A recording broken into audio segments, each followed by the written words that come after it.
नहीं ऊपर नहीं नीचे बीच जाम होई, नहीं ऊपर मिक्स बाय डीजे कंचन राज। नहीं ऊपर नहीं नीचे बीच जाम होई। नच तू आइल बारू सैनी जी के टोला, चढ़ल जवानी तोर लागे बम गोला। नच तू आइल बारू सैनी जी के टोला, चढ़ल जवानी तोर लागे बम गोला। बोल न हो कब काम होई, अरे काम होई, हाँ काम होई, अरे काम होई रे, अरे काम होई रे। नहीं ऊपर नहीं नीचे बीच जाम होई, नहीं ऊपर नहीं नीचे बीच जाम होई, नहीं ऊपर नहीं नीचे बीच जाम होई। नच तू आइल बारू सैनी जी के टोला, चढ़ल जवानी तोरे लागे बम गोला। नच तू आइल बारू सैनी जी के टोला, चढ़ल जवानी तोरे लागे बम गोला।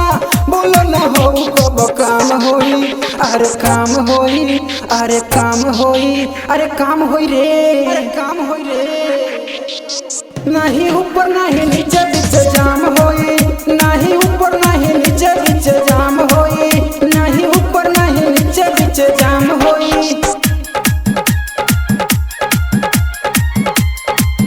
नहीं ऊपर नहीं नीचे बीच जाम होई, नहीं ऊपर नहीं ऊपर नहीं नीचे बीच जाम होई। Mix by DJ Kanchan Raj Muzaffarpur. Mix by Mahakal recording studio Sahibganj. झलक है जवानी झल झल दहिया बकसल, चिकन तोहर पेट लागे ढोरिया बधसल। चिकन तोर पेट लागे ढोरिया बधसल। डीजे पे अपन झटका झोरा पूरा कमर, चढ़ल जवानी तोर बावे एक नंबर। डीजे पे अपन झटका झोरा पूरा कमर, चढ़ल जवानी तोर बावे एक नंबर। बोल न को इंतजाम होई, इंतजाम होई, इंतजाम होई, इंतजाम होई रे। नहीं ऊपर नहीं नीचे बीच जाम होई, नहीं ऊपर नहीं नीचे बीच जाम होई, नहीं ऊपर नहीं नीचे बीच जाम होई, नहीं ऊपर नहीं नीचे बीच जाम होई।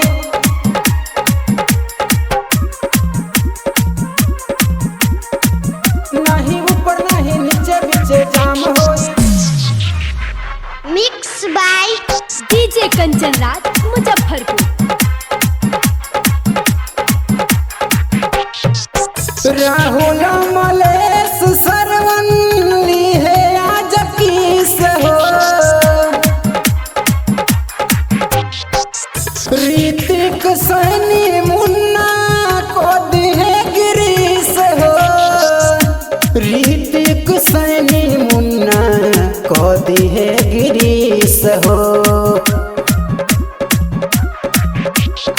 सुन सवाद हमरा तो सब चाही, ऐसे न कर हमरा से नहीं नहीं। सुन सवाद हमरा तो सब चाही, ऐसे न कर हमरा से नहीं नहीं। चलो न होले आठ जाम होई, आठ जाम होई, आठ जाम होई, आठ जाम होई। नहीं ऊपर नहीं नीचे बीच जाम होई, नहीं ऊपर नहीं नीचे बीच जाम होई, नहीं ऊपर नहीं नीचे बीच जाम होई। Mix by Mahakal recording studio Sahibganj.